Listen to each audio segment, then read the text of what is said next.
We begin with Birthing Hulk. 7 mana, 5/4, 2 Scions, and it has Regenerate. I am not a fan of Birthing Hulk. Yes, it can regenerate, and it can block opposing Eldrazi. But for 7 mana, you're getting 7 power distributed across 3 creatures, and one of them can regenerate. And you can sack both the Scions to regenerate it right away, or at least sack a Scion and tap 1 more mana. So at least get a regen shield right off the bat. But I'm not a huge fan of this guy. Like, he's great as a blocker. Pretty bad as an attacker. Does green suck again? Spoiler, yes. Hate to tell you. It's better than it was in Battle for Zendikar. Still pretty weak. Not much synergy. Luckily, the synergy in this set doesn't reward you as well, because support sucks. Anyway, Ruin in Their Wake. So 2 mana, search your library for a basic land, reveal it. You may put... Hey, I don't want that. You may put that card onto the battlefield tapped if you control a land named Wastes, or in your hand. But this card does fetch Wastes, if you need to fetch a Wastes. So, it's not terrible. I love this art. This art is gorgeous. But if you really need color fixing or waste fixing, which is sort of the same thing, this is the card for you. It's not necessarily ramp, but it can be if you drafted a ton of waste. I think this card is like completely fine if you need to fix your mana. This is what you're gonna play. Scion Summoner. It's a 3 mana 2/2. Ugh, 2 toughness, and you get a Scion. Bad. Moving on. It's just like so. It's so poorly positioned here. 3 mana for a 2/2. This was a 2/3. Boom, done. Check it, but not today. Stalking Drone, 2 mana 2/2. Okay, Bear with the upside can get +1/+2, so it can become a 3/4.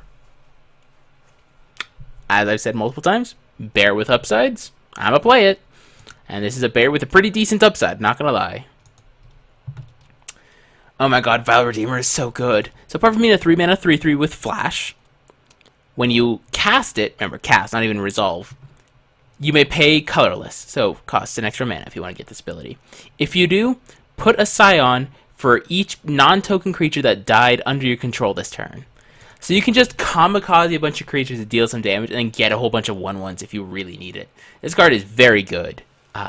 Very strong effect. It's also very, very well costed, and definitely a card that I am a huge fan of for limited and possibly for constructed. We'll see if it fits into the Aristocrats deck. Worldbreaker. Worldbreaker is a card.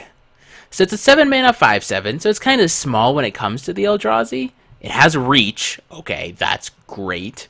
When you cast it, exile an artifact, enchantment, or land. Okay, I mean, there's not gonna be many artifacts. You might hit a good enchantment or a land creature, so that's great. But you can also tune a colorless, sack a land, return it from your graveyard to your hand. This card is great, super powerful. Definitely a card I will play in limited. Splash in limited too, by the way, because the activated ability just means colorless. Bailiff Pup is a 2 mana 3/1, has trample if it has a counter on it. Unfortunately, if it has a counter, it's a 4/2 and will still trade with all 2/3s. Ick. Bonds of Mortality. So it cycles for 2 mana, and creatures your opponents control lose hexproof and indestructible. So this is how they got rid of indestructible on Ulamog. Not a fan of it, to be 100% honest. There's not anything that I'd want to play in limited that would make me want to play it. Because if they ever resolve an Ulamog, you're probably just dead. Canopy Gorger, 6 mana 6/5. It's big. Eldrazi are bigger. Elemental Uprising. So it's a 2 mana, land becomes a 4/4 till end of turn, and it must be blocked if able. It doesn't need to be blocked with all things.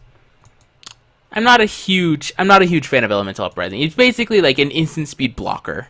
You need to pay 3 mana if you want it for a blocker, because you can't tap the land itself, because it doesn't untap the land. But it's an okay combat trick. I'm not super impressed by it. Embodiment of Insight. 5 mana 4/4. So again, a 5 mana 4/4 bodies is the next cutoff, right? So there's a huge cutoff at 3 mana 2/3s, and the next big cutoff is 5 mana 4/4s, which aligns, like the 5 mana 4/4 lines up very well with the Battle for Zendikar cutoff, because Kozilek's Channeler set the bar, right? Vigilance, land creatures you control have Vigilance, sweet, and landfall you get a 3/3 creature. Yeah, it's not bad. It's not as good as the red one, I think, but it's still a very solid playable card. Keep in mind that cheap cantrips are good with Surge unless the cantrip is terrible. That is true.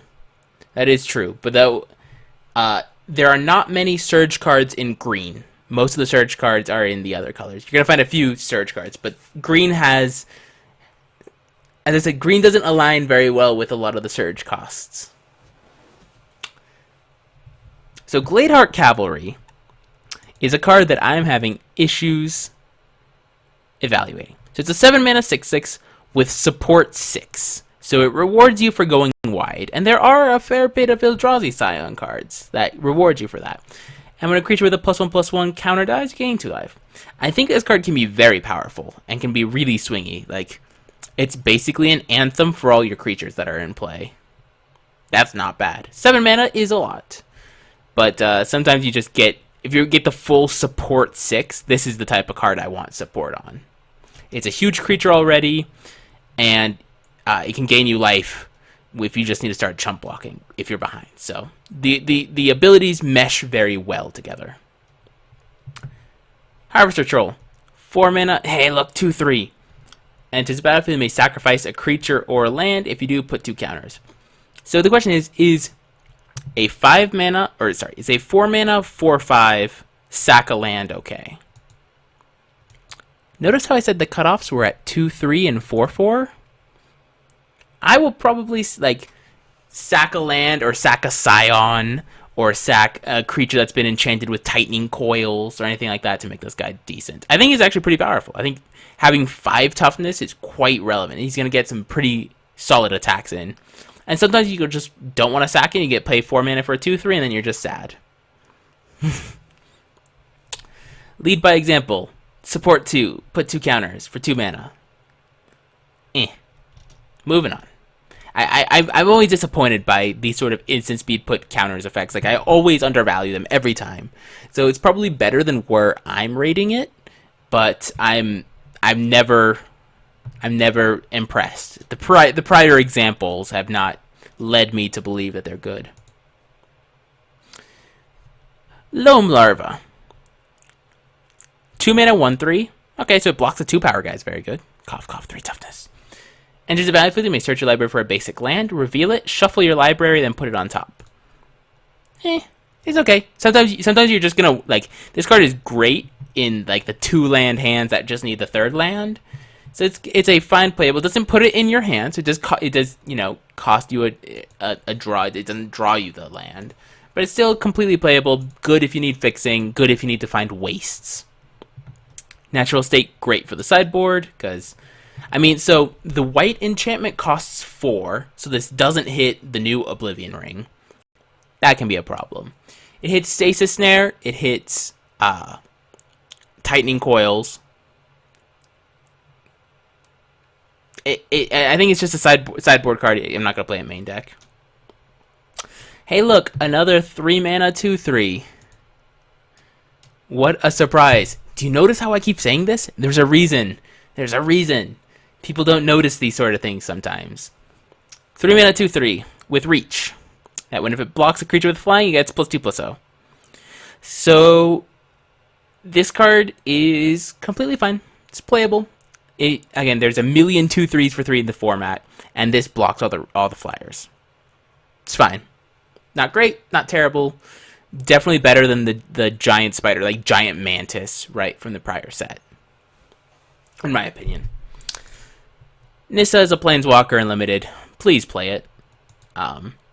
She's not superb, but sometimes her minus ability, just mini anthems, great, and sometimes you just play her, get a plant, and you start netting incremental advantage. This is a Planeswalker Unlimited. Probably going to play it. Nissa's Judgment. 5 mana, support 2. Okay. It's a sorcery. And choose up to 1 target creature an opponent controls. Each creature you control with a +1/+1 counter deals damage equal to its power to that creature. That's not Terrible.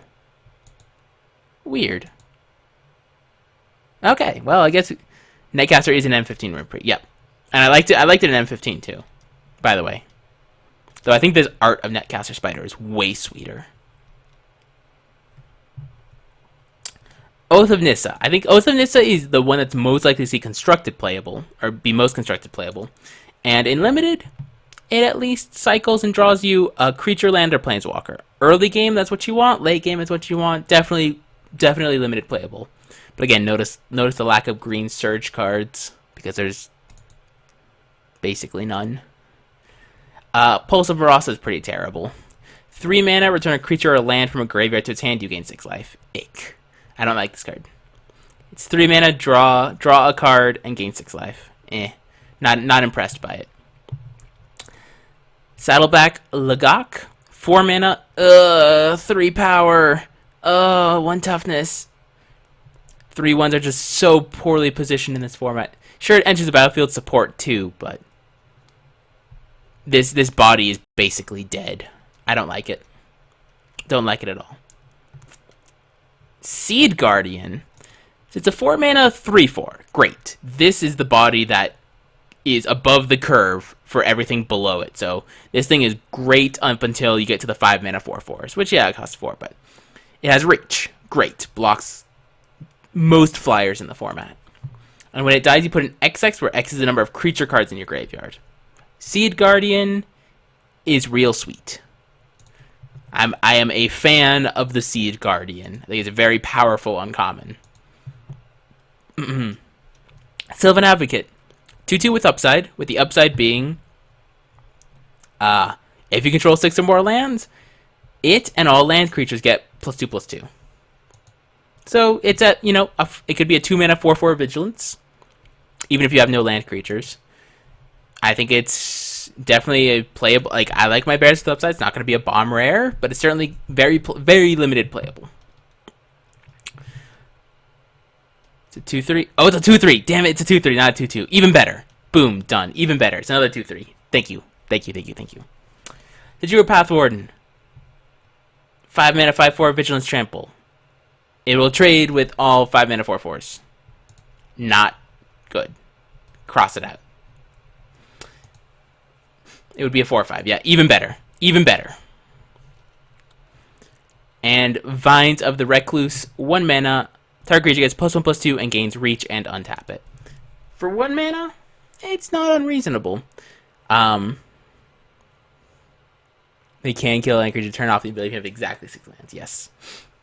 Vines of the Recluse is a card that I think is okay. You can play it as a combat trick. I don't want to play many copies because +1/+2 and reach is not a good enough buff. I think it's cheap enough that you might want to play it, but I'm not a fan of Vines. The untap it is probably the most interesting part of this card. And lastly, Zendikar Resurgent. Probably not what you want for Limited. Great EDH. Foils of this, and I'm going to pick up copies of this, and I'm just going to stick them in a box for a few years, probably. And this shows the happy ending of Zendikar. Because Zendikar is emergent. Not going to lie, I was rooting for the Eldrazi. I thought it would be great.